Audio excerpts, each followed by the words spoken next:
ஜனமே மனம் திரும்பு, இயேசுவிடம் ஓடிவா. இறுதி காலம் வந்தாச்சே, இன்னமும் தாமதமே. இறுதி காலம் வந்தாச்சே, இன்னமும் தாமதமே. என் ஜனமே மனம் திரும்பு, இயேசுவிடம் ஓடிவா. இறுதி காலம் வந்தாச்சே, இன்னமும் தாமதமே. உன்னை நினைத்து சிலுவையிலே தாகம் தாகம் என்றார். உன்னை நினைத்து சிலுவையிலே தாகம் தாகம் என்றார்.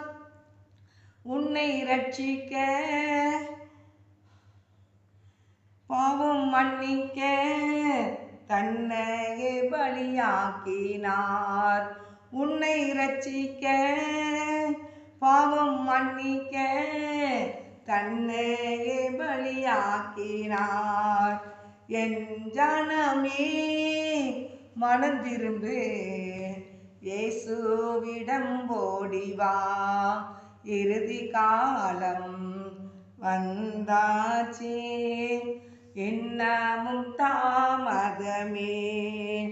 துயரத்தம் உனக்காக உன் தீய உன் வாழ்வு மாறே. துயரத்தம் உனக்காக தீய உன் வாழ்வு மாறே. காயங்கள் உனக்காக உன் நோயெல்லாம் தீர.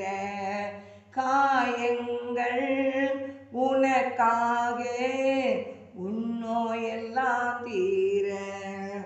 என் ஜனமே மனம் திரும்பு, இயேசுவிடம் ஓடிவா. இறுதி காலம் வந்தாச்சே, இன்னமும் தாமதமே. இறுதி காலம் வந்தாச்சே, இன்னமும் தாமதமே. உனக்காக பரலோகத்தில் உறைவிடம் கட்டுகிறார். உனக்காக பரலோகத்தில் உறைவிடம் கட்டுகிறார். உன்னை தேடி வருகின்றார் என்று நீ ஆயத்தமா. உன்னை தேடி வருகின்றார் என்று நீ ஆயத்தமா.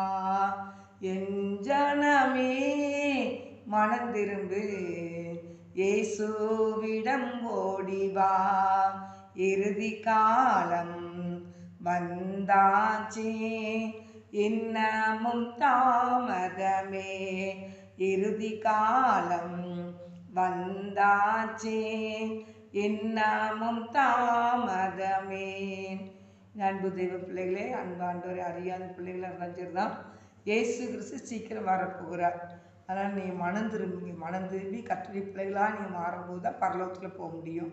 அதனால் இயேசுவோடைய பிள்ளைகளாக நீங்கள் மாறணும். ஆண்டவர் உங்களை நேசிக்கிறாரு, அவர் உங்கள் மேலே அன்பாக இருக்கிறார், உங்கள் மேலே நினைவாக இருக்கிறார். யாராக இருந்தாலும் ஒருவரையும் புறம்பே தள்ளவே மாட்டேன் வேதம் கூறுகிறது. அது மாத்திரல, பக்தி உள்ளவனை கர்த்தர் தமக்காக தெரிந்து கொள்ள வேதம் கூறுகிறது. வானமும் பூமியும் ஒளிந்து போனாலும் கர்த்தருடைய வார்த்தைகள் ஒருபோதும் ஒளிந்து போவாதுன்னு வேதம் கூறுகிறது. தெய்வ பிள்ளைகளாக நமக்கு ஆண்டவர் சொன்ன எல்லா அடையாளங்களும் நடந்துக்கிட்டு இருக்குது. பூமி எதிர்ச்சி வரும்னு சொல்லி பைபிளில் போட்டிருக்கு. பூமி எதிர்ச்சி வந்துட்டு சுனாமி வர்றதை குறித்து எப்படி போட்டிருக்கணும்ல, ஜலம் பிரளயம் வந்து ஜனங்களை வாரிக்கொண்டு போகும் அப்படின்னு சொல்லி போட்டிருக்கு. நமக்கு அதெல்லாம் தெரியல. இப்போ தான் அதான் சுனாமிங்கிறது நமக்கு தெரிஞ்சிருக்கு. அதனால் கர்த்தருடைய கொள்ளை நோய்கள் வரும்னு பைபிளில் போட்டிருக்கு. மத்திய 24ஆம் அதிகாரத்தில் இதில் மத்தியில் தான் போட்டிருக்குது. 24 கொள்ளை நோய்கள் வரும், ராஜ்யத்துக்கு ரொம்ப ராஜ்யம் எழும்புன்னு சொல்லி போட்டிருக்குது. அதனால கலவரங்கள் வரும், எங்கே பார்த்தாலும் கலவரங்கள் வரும்னு பைபிளில் போட்டிருக்கு. எல்லாம் நடந்துகிட்டு இருக்கு. அதனால் முடிவு உடனே வராதுன்னு சொல்லி போட்டிருக்காங்க. இதெல்லாம் எனக்கு வேதனைக்கு ஆரம்பம் என்று வேதம் கூறுகிறது. சகல சிருஷ்டிக்கும் சுவிசேஷம் அறிவிக்கப்படும், அப்போ தான் தேவனுடைய ராஜ்யம் ஆண்டவர் வருவான்னு சொல்லி போட்டிருக்கு. இப்போ எல்லா இடத்துக்கும் ஏசப்பாவுடைய சுவிசேஷம் அறிவிக்கப்பட்டுக்கிட்டு இருக்கு. அதனால் யாராக இருந்தாலும் நீங்கள் மனம் திரும்பிங்க, மனம் திரும்புங்க. ஏன்டா மறிச்ச பிறகு பரலோக ராஜ்யம் இருக்குது. ஆண்டவர் அறிஞ்சு ஏசப்பா பின்பற்றுகிற பிள்ளைகள் பரலோக ராஜ்யம் இருக்குது. பரலோகத்தை நம்ம இழந்து போயிடக்கூடாது. அதனால் கர்த்தருடைய பிள்ளைகளாகி நமக்கு இயேசுவை பின்பற்றினா பரலோகம் இருக்குது. இயேசு பின்பற்றலைன்னா நரகம் இருக்குது, அக்கினி கடல் இருக்குன்னு பைபிளில் போட்டிருக்கு. அங்கே தள்ளப்படுவாங்கன்னு பைபிளில் போட்டிருக்கு. அதனால் நீங்கள் இயேசுவை ஏற்றுக்கொள்ளுங்க. இயேசுவை ஏற்றுக்கொள்ள அவர் பிள்ளையாக இருப்போம். மறிக்கும் போது பரலோக ராஜ்யத்துக்குள்ளே போகணும். அதான் முக்கியம். இந்த உலகத்தை எத்தனை வருஷம் ஆண்டோங்கிறது இல்லை, ஆனால் பரலோக ராஜ்யத்தை இழந்துடக்கூடாது. அதனால் பரலோக ராஜ்யத்துக்குள்ளே போக வேண்டுமானால் நானே வழி, நானே சத்தியம், நானே ஜீவன், என்னை எல்லாம் ஒருவன் என்னுடைய ராஜ்யத்துக்குள்ளே வர முடியாது பைபிளில் போட்டிருக்கேன். இயேசு கிறிஸ்து தான் வழி, இயேசப்பா தான் சத்தியம், இயேசப்பா தான் ஜீவன்.